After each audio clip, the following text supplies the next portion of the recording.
All right, guys, it's official. We're back with another Portable Clint. Guys, if you ever want to know who are some of the great people in Hollywood are, just ask to see Eric Edelstein's guest list who went to his wedding. Ladies and gentlemen, Martin Starr.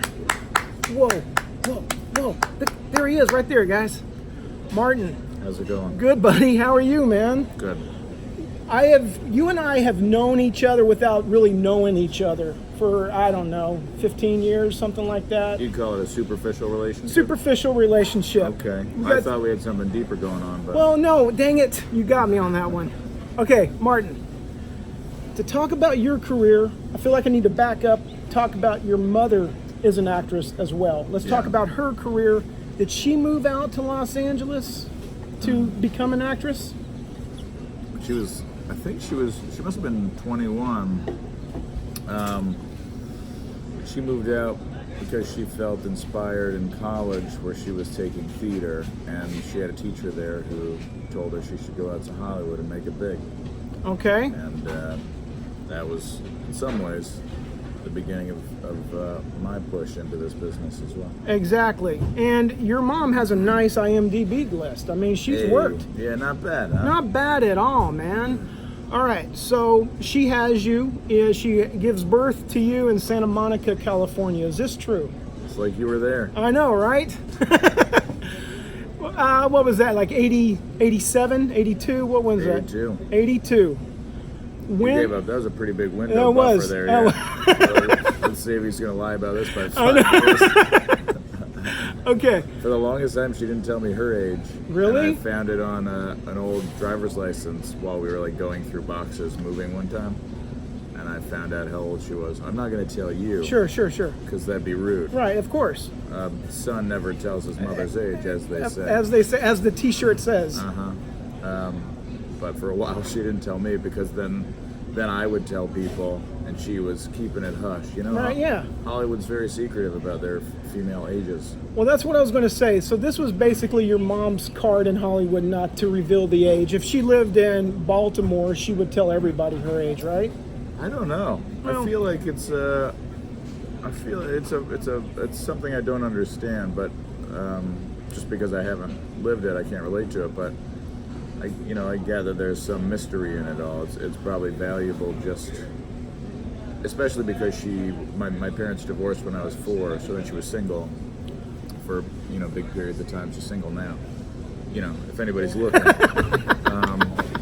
So I'm sure it's valuable in that regard as someone out on the open market. Yeah. Okay. So she looks a lot younger than she is. Really? Yeah. That's good. That's always a great thing in Hollywood. So she might as well keep that mystery going. Yeah, exactly. Okay, 87 comes. You come out.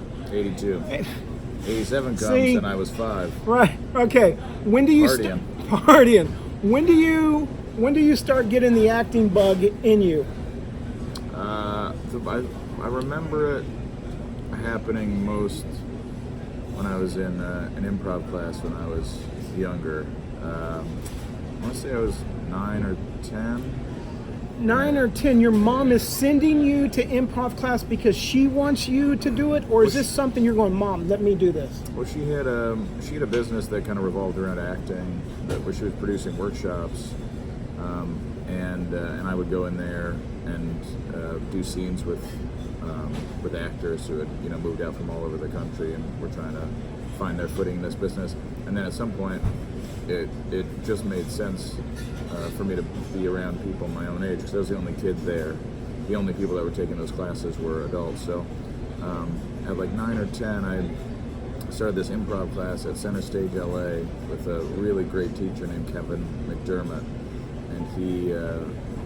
and I just started learning there, and then I started being like an assistant there, like helping out in other classes to help pay for the classes I was taking, and I just loved it. Improv was kind of the foundation for everything that I do now.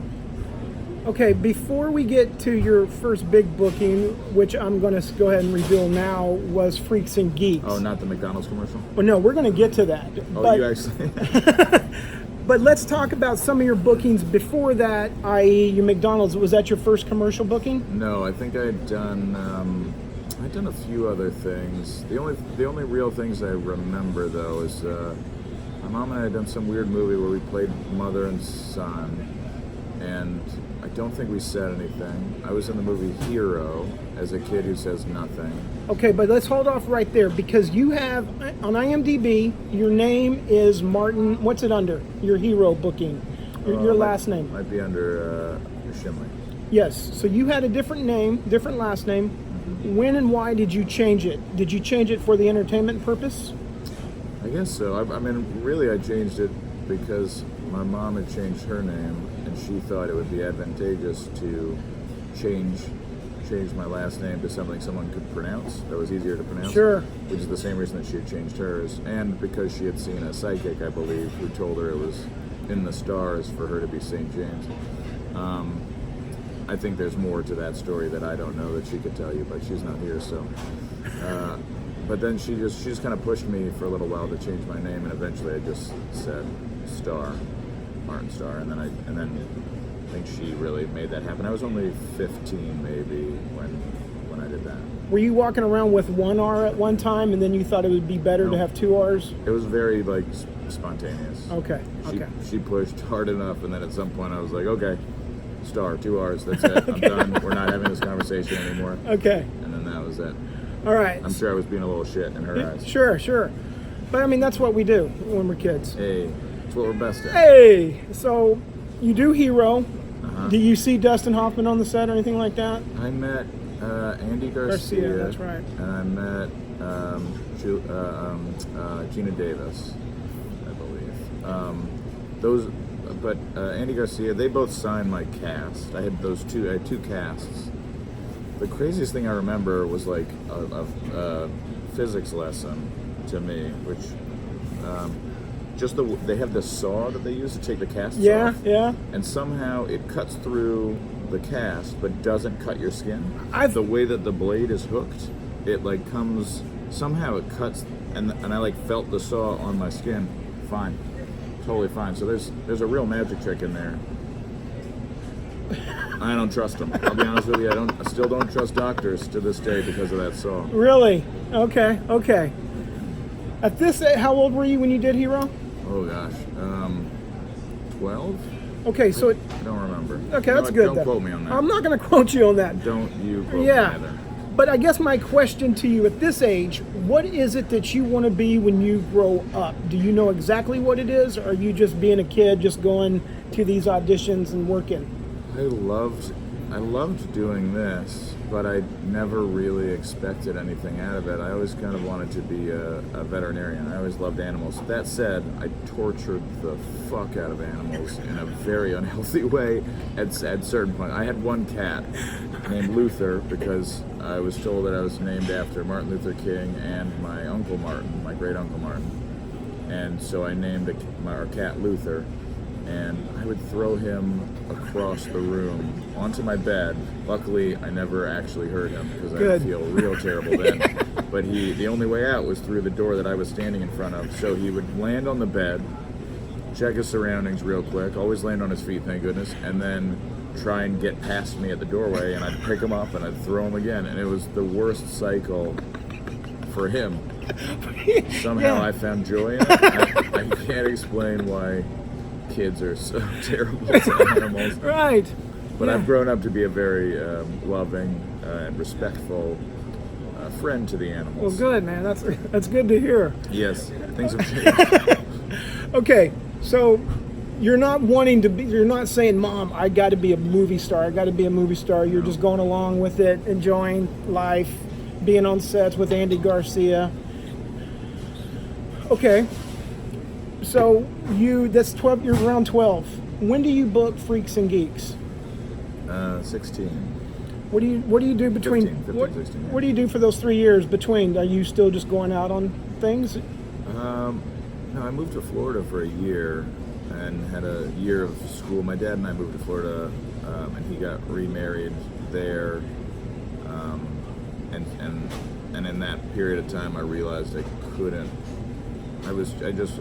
Florida was so different. I just didn't really enjoy the experience. It was very hard transitioning to a whole new environment, losing my friends, and so I ended up coming back to LA and becoming a part of this. I auditioned to be in this school called LACSA, Los Angeles County High School for the Arts. I've never heard of this. It's great. It's on the campus of Cal State LA.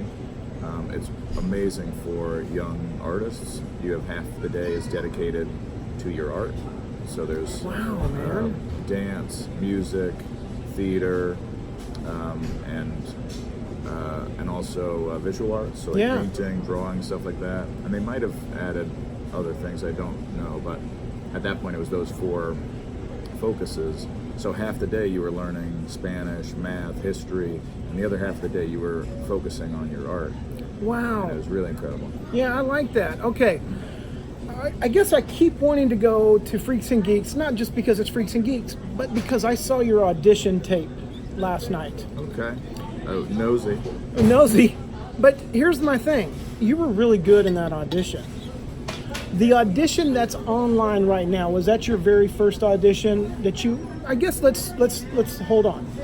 You get the audition for Freaks and Geeks, right? Yeah. How do you get it? I like to know little details, like did they send it to you? How does this happen? I had an agent at that point. I forget what the name of the agency was, but I do remember right after that my agent left that agency and asked me to go with them, and then I moved to what I thought was a bigger agency, and that was a bad decision. Anyway, business stuff, no biggie. I don't know. I auditioned for a few different roles initially, and then by the time I got to that point, the focus was on Bill, even though the character itself was written as a very different, as short and more. I was very skinny, and the character I think was written as rounder. Like I could have auditioned for it. Still can. Okay. Yeah, don't give up hope. Thanks, man. Yeah. Okay, but when I watch this tape of yours, I love it because A, you're really good. I mean, at this age, I see you actually getting it. You know what's going on at 15 years old when you're auditioning. You're not just, oh my God, I'm nervous, I have an audition. Like, you seem like a total professional. I wasn't nervous because I remember I had my buddy Kenny Tarantino in the audition room with me. We were hanging out that day. I was on my way. It was after school. We went, stopped by there and auditioned, and then he and I were going to go hang out. And I was more excited that we were going to go to the pier or something and play video games or do whatever. So it took the pressure off that moment, and I think that helped quite a bit. Does it also help? Did you know Judd Apatow before this? No. Okay, does it help? Because I love a good room when you're auditioning and the people behind the camera are laughing. Yeah. That's really encouraging. I hate that. It's very distracting. Yeah. Judd Apatow, I'm hearing his laugh during the whole time. Is that Judd Apatow in the background? I'm sure it is. I know Paul. I'm sure him and Paul were laughing. They were very supportive of the whole experience. I think from the very beginning, from the onset, they knew what was. They really loved and appreciated what was happening in a way that I probably couldn't until long after. So they really encouraged everyone through that process to be able to do their best. Here's what I like about it. I'm so worried about being off book. Like, I want to be off book at every audition. Right, and I had the paper in my hand. You had the paper in your hand. You were looking at it, reading, reading, and it's funny. Even when I know everything in auditions, I'll usually hold the paper anyway because it just gives me a sense of confidence that if I don't have it in an audition specifically, then for some reason, then that's when I forget words. Yeah, and then yeah. I'm like, fuck. Okay, so you go and hang out with your friend at the pier. When does the phone ring for you for this job, for it to be an official booking? How many hoops do you have to hop through? The initial audition for just Allison Jones, who is wonderful and won an Emmy for our show, a much-deserved Emmy. I auditioned for her for a couple different parts, and I ended up cold reading for Bill. So I think I read for Sam. I think I read for all 3 of the Geeks, and then and then it landed on Bill, and then auditioned for them. Then I auditioned for Paul and Judd, and then we did the test. I think it was just the one test. Okay. And it was all of us that ended up on the show, and then you have to test against someone. Yeah. They always just bring in 2 different people. When they want somebody, do they bring in a weak person to audition against so you could look even better, or do they really trying to find somebody better? I think they, if I remember correctly, the other people that they brought in, like my character specifically, was someone who fit the archetype that was written into the script. Who was someone who was shorter and a little bit overweight, and as opposed to me just being tall and very skinny, probably unhealthily skinny. And I think everyone that they brought in, including the kid that I tested against, was intended to, if they got that part, they would be okay with it. But they definitely had their dream cast lined up, which is who they ended up with. Right. Which is I'm honored to be a part of that group. It's a special group. Now, this show only lasted 1 season, but it has lasted many years past that 1 year. No, we actually only did the 1 season. No, I know. No, but we only did 1 season. Yeah, I know. But meaning everybody has like gone back to this, or has discovered it and love it big time over the years. It's like a Seinfeld. It didn't really catch on the first year. Obviously, it didn't catch on the second year because there's only 1 year, right? Yeah, no, you don't have to rub it in. Okay, so you do this 1 year. When it comes to an end, how are you feeling? When did you get the phone call that it got canceled? We were all pretty bummed. Judd and Paul had prepared us, though. I mean, through the season, they were aware that this was going to be the end at some point. They could just feel that there was not enough support from the very top of NBC at that time. So and there's a documentary about this, which Is you there? can watch. Yeah. I don't remember the name offhand, but there is a documentary that's very well done, that really goes in depth into how the show was cast and what happened, how it fell apart, and why it fell apart. It's very good. So should I have just watched that? Yeah, I would actually really recommend it at this point. Okay. If you've got a lot more questions.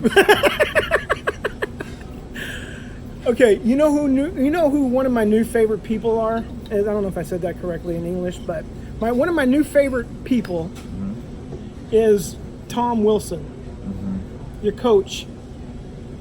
I love that dude. I interviewed him last week, and as I reached out to him, dude, he affected me, dude. I love that guy. Sweet man, yeah. He really is one of the sweetest dudes I've ever met. What was that like working with Tom Wilson? Amazing. I knew of him obviously from Back to the Future. He was so sweet. He was so professional. He was so compassionate. I think he was everything that he made it just so much easier to do all the, especially in the big episode that we had together, all the things that I had to do emotionally. He made it so much easier. Yeah. I mean, I could go on another hour about that dude, but this is about you. So let's get back to you. Let's talk about Tom. Okay. All right. So it comes to an end, and are you thinking this is it for my career? I'm done. I got to go. I'm going to move to Florida. Well, what are you thinking at this time? I don't know. Yeah, things kind of fell apart a little bit. It's a weird business. There's such highs and lows. Yeah. And I feel fortunate that I got to go through those immediately, and come out of it with a good head on my shoulders and a stronger determination and drive to figure out how to do this the way I want to do it. Martin, when I was looking at your IMDb last night, which is like you have like 104, 109 credits. Not to brag about you. Hey, nice. Yeah, I don't that's know. good, man. When's the last time you looked at your IMDb? I couldn't tell you. That's what I love about you, and I think that's why Hollywood's attracted to you, because it looks like you don't really Is care. it? Are they? Yeah, they're attracted to you, man. Did they like me on Tinder? Yeah, they I do. should swipe right. Yeah, I haven't you should. checked my Tinder in a while. But here is your career. It's so beautiful. You have so much wonderful work as your body. Your body of work is fantastic. You like my body? I do. I love your body. Hey, thanks. And it's I like it. You know, you got a good body. Thank you, yourself. man. I appreciate it. But the deal is with you, you have nice big bookings, right? And we can go over, we're not going to go over each one, but you have gigantic bookings throughout the year. I don't know when you could have had a downtime, but I'm sure you Plenty, did. yeah. And we will get to that. But what I did notice through all of your years of working, doing big jobs, you've done a lot of shorts for friends. Mm-hmm. And one of your quotes on your IMDb is, "I enjoy working with my friends." Mm-hmm. That is true, right? But why are you doing so many shorts between? Is it just because you just want to work and you just want to stay loose? Why so many shorts?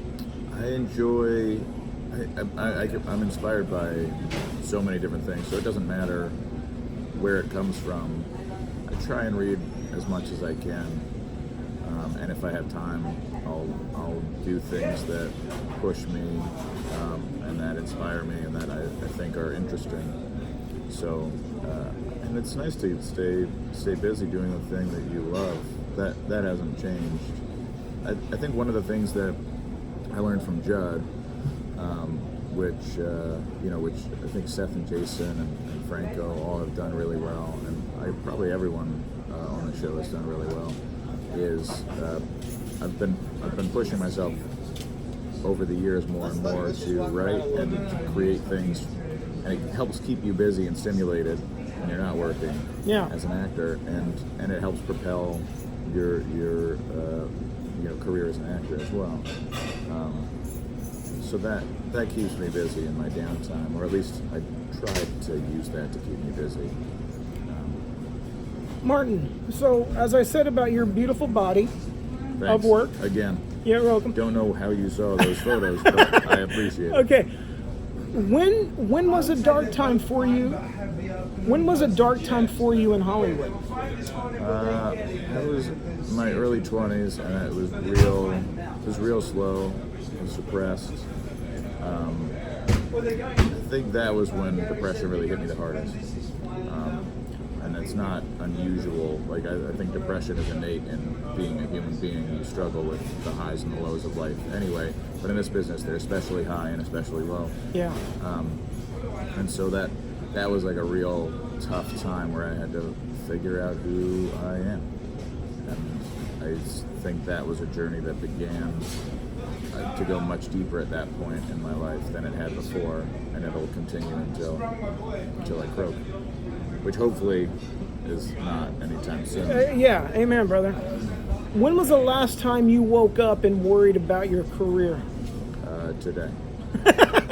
What possibly, and I'm not being joking, but what's a concern of yours about your career? I mean, because you've always worked. I've never seen the carpet being pulled underneath you or out from under you. What are you worried about? Remember, this is all career-based. I don't, Yeah, I feel we all have the same fears, and anytime it's a little bit slow, or, I mean, right now we're, the end of Silicon Valley was just announced, so we're going into our final season in a few weeks, and it's just anytime anything is ending, it's an odd place, and this has been one of the best experiences that I've had so far in this business. I feel like I've been very lucky. You have. From Freaks and Geeks to Party Down to NTSF to Life in Pieces. Silicon Valley to Life in Pieces, and just being able to work with good friends and create new friends in these experiences. I've been very lucky to have those kind of fruitful life experiences and work experiences. So it'll be sad to see this one end, but who knows where it'll end up and how all of our paths will cross again. The creator of Silicon Valley, you know who that is? The creator? Remind me?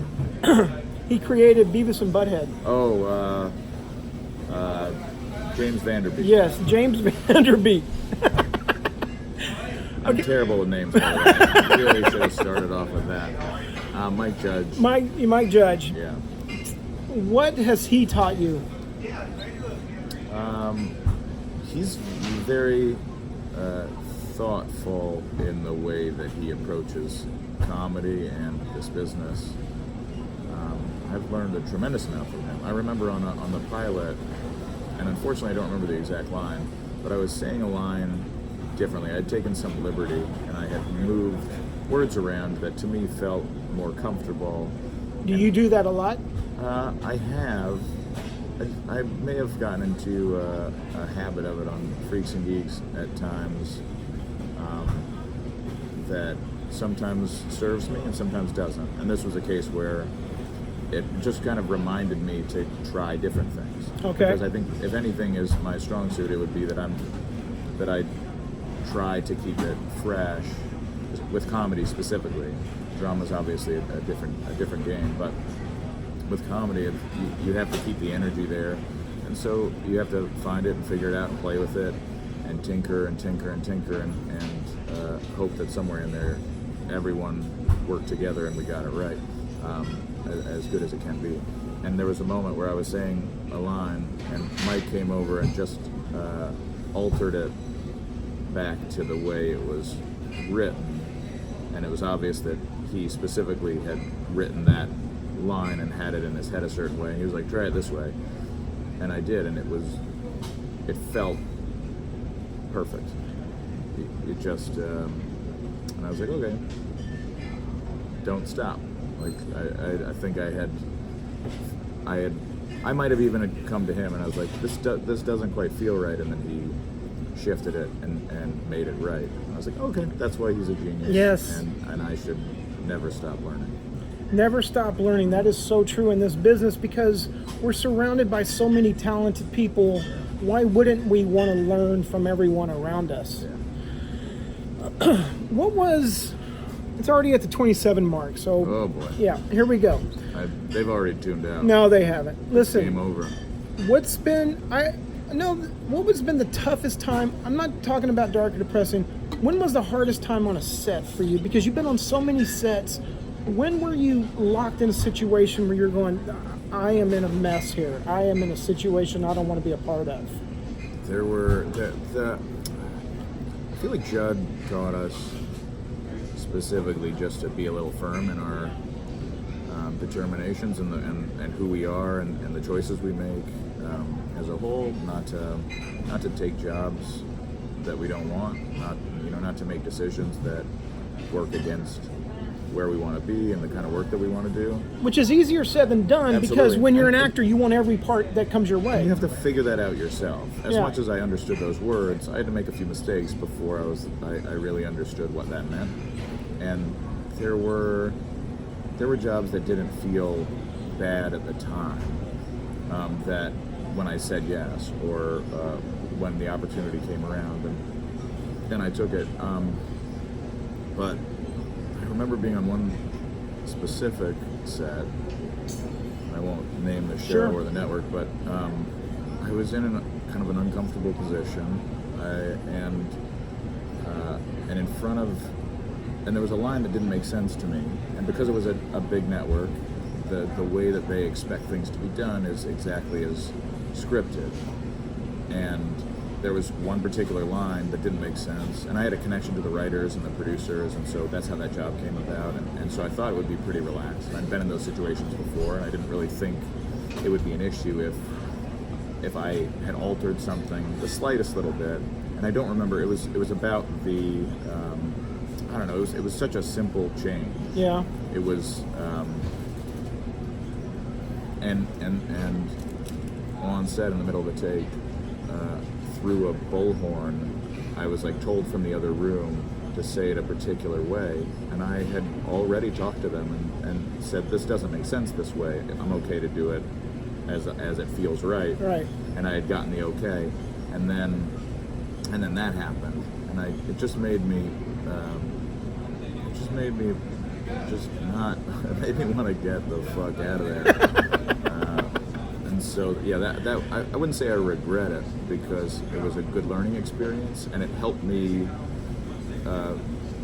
it helped me gain more confidence in standing up for myself. Yeah. Because I knew that at the end of the day, if I did it the way that they were asking me to do, which didn't make sense, they were going to use that take, and then I would hate the fact that they used that take. Yeah. And this is me on screen. Right. And so as much as I am a collaborator, and I really do enjoy the collaborative process, when the collaboration is coming from a corporate entity, it isn't creative collaboration. There's this like business at stake in some context that I don't understand, and I'm unwilling to waver in my determinations when it comes to my creative. Beautiful. Yeah. Yeah, my creative understanding and yeah. And I think, Martin, that's why you have 100 and some odd credits. Again, Is it? Yeah, that is. All right, you figured it Yeah, out. I figured it out, guys. It's all settled. Okay, here's the last thing I'm going to talk about. And this is, I would hate to bring up anybody else's interview, which you've done, but I'm going to just refer to something because it really caught my eye last night. You did an interview. You really do your research. Well, I watched 3 videos. Okay. So, one was this interview you did up in Canada, I believe, where a lady picks you up and drops you off to your hotel room. And we did an interview? Yes. Oh, I don't remember that. And it looked like you didn't want to be in that interview. Was that true? Yeah. She was driving and asking you like, okay, true or false? It was for a film festival, right? Yes. Yeah. Do you remember this interview? Vaguely, very vaguely. Is that because you've done so many interviews? No, I don't know. Maybe I had just landed at some city and I was like sleep deprived, and I have no idea. I don't remember love the this context interview. of it, I but love it. it. Was, I love watching your facial expressions the whole time because she's not turning on the street where your hotel room is. And Oh, you're yeah. going, hey, It's wait, like, yeah. I need to go to the bathroom. I need you to turn. Yeah. But it was so expressional. It's only about 3 minutes long, and there's a lot of material in there That's for funny. people like me wanting to enjoy watching you. Okay, Martin. That's Anything we need to know about you that we don't know about you that they need to know about? Need to. This isn't a need to know basis. Is there anything that you wanted us to know? I think we've covered. I think so too. I'm just lot. making sure before I close the door that we got everything we needed to take care of. I wish there was a literal door that you could slam Right? closed. That would be awesome. Okay, Martin. Yeah. I really appreciate you being here, man. Thanks for having me. I've always enjoyed looking at you from afar because you look like a man. Now we're pretty close up. Yeah, right? Is it better or worse? I think it's better now. Okay. But what I'm trying to say appreciate is you walk to the beat of your own drum here in Hollywood. I guess so. And that's a really great thing, man. And so my hat off to you on that. You have a cool hat, by the Well, way. thank you, brother. Okay, Martin, I got one last favor. Okay. Will you tell everybody bye out there? See you later.